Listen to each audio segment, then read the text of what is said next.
Dia Creative uses Google Drive. It's a pretty handy online platform that allows everyone to have access and allows us to really control who has access to what. Every drive is structured the same way. I'm going to walk you through how we do this and why we do it this way. I created this project drive as an example project. One of the primary reasons you want to keep things so organized is when you're onboarding new people to the team, you want them to be able to find anything they're looking for really quickly. It helps when every single drive has the exact same structure. They know where they should be saving their projects or documents so that anyone jumping into the project can easily and quickly find what they're looking for. This helps improve efficiency a ton. The first thing that I do is I create a folder called Core Docs.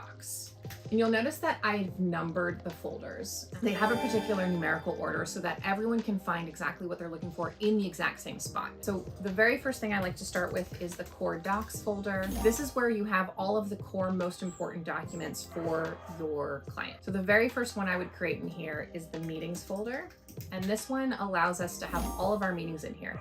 At Dia Creative, we like to record all of our meetings to make sure that we don't miss any details. So in here then we create different folders by month to make sure that we have consistency, and it's very easy to find, especially when you've been working with clients for a few years like we have. You might think, oh, right, we talked about something March last year. Let me go back to the meeting. Let me review the recording. Let me review the notes and see what we talked about. One thing that's very important is to make sure that you're naming your meetings by the date and use the 2-digit date. Google Drive creates order based numerically. So instead, what I like to do is 01.01 for January 1st, for example. If we were going to create a new document in here, we would just set the date as 08 so that we know where it is, and then you could see it get sorted here. The next thing that I would do in Core Docs is any sort of research or reporting that needed to happen. So research is its own folder.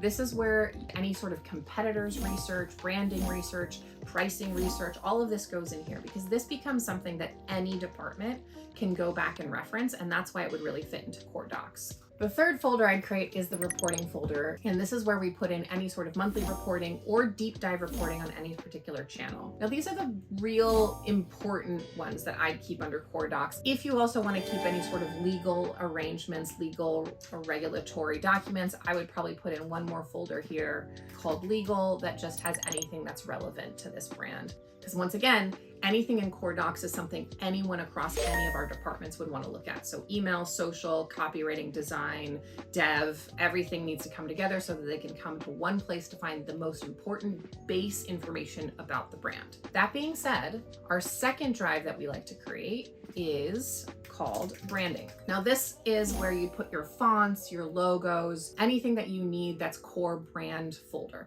Now the reason this is its own thing is because branding is something that everyone keeps running back to. The other thing that's really important about branding is to have your font files in there, especially if you have a brand that's using a licensed font. So that way they can extend their license to us as we create work for them. If you're using this internally, it's also a great way to make sure that everybody across every department is all using the exact same font in the exact same way. One of the biggest things that I've learned is when companies or individuals get off brand, it's usually because it was too hard to find the branding assets. This makes it super easy. It's right there. Every folder is the same.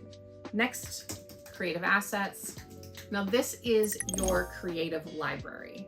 This is where I would put in any sort of creative assets we get. I would absolutely organize it still by folder. You'd have your images, you might have it by photo shoot, by product, by initiative.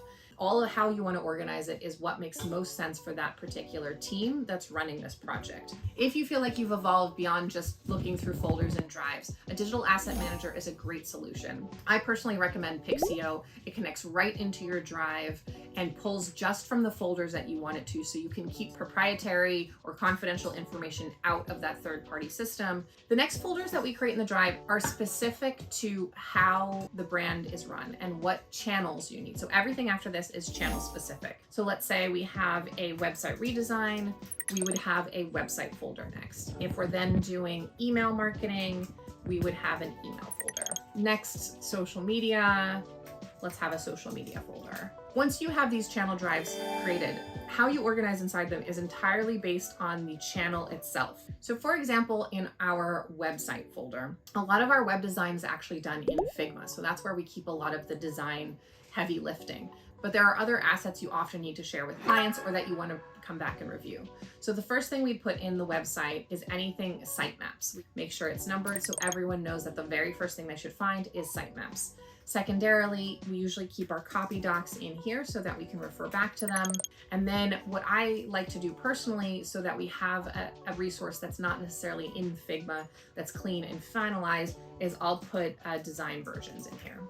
So in here, every time we have a different iteration of a certain web page or website, we export it as a PDF or PNG and throw it into design versions, and then just version it with the date that it was finished in that particular iteration. The next one that I love to do is email. I like to break it down into flows and campaigns. Those feel like two separate concepts and separate focuses. Flows, you have cadence based on how aggressive the brand wants to be. Campaigns is something that you refer back to pretty regularly. So under flows, we'd actually create a folder for each of our primary flows. So everyone should have a welcome flow. And we actually have another video where we'll go through all the flows that you should have and what are the optimization techniques for that as well. Under campaigns, similar to how we do meeting structures, we'll actually do it by month. And then in the month itself, we'd write the date of send. So we have all of these by send. In here, you put any sort of files, images,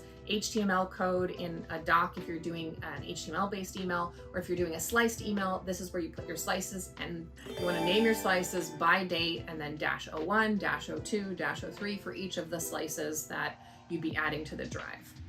Now let's jump back to our main area. Your most recently opened files will pop up here. Next, let's go through social media. It's actually a lot smarter to think of your content on a more holistic level. So under social media, we have actually been evolving to create a just base recordings folder that has all of our raw footage. Then we have one for edits. And then within that edits folder, we have vertical or horizontal, so anyone on the team can grab the content and use it as they want. So in here, we'd have our raw footage, and then we'd add in edits. So raw footage would be all of your video content. And then once it's edited, it would go into the edited folder, and make sure that every folder has the right dates, and then you put in the edits for those dates. The other option you have under edits is to put it in by different topic. So third, you have your creative assets. So that would be your images.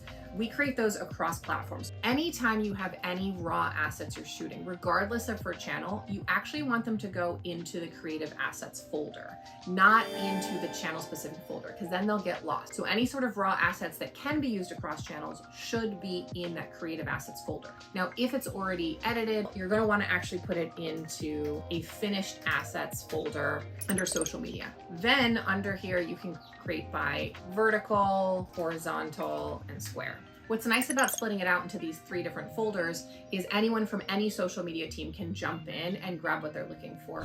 Oftentimes, especially with larger clients, we'll have multiple social media managers, each one dedicated to a certain channel. And obviously certain channels use multiple formats of different assets. The whole point of this is that everyone can self-serve as much as possible. And so everything gets very clear very quickly, and people can move a lot faster and be a lot more efficient. Finally, for press and other folders like this, we generally just keep documents, and same thing, just date them. So go ahead and try this in your own file structure and let me know what you think, if it's working for you. If you have any improvements, I'm always up for learning more and growing as a business and as a human being. And if you're interested in learning more about marketing, marketing efficiencies, tips, news, etc., make sure to like and subscribe and tell your friends.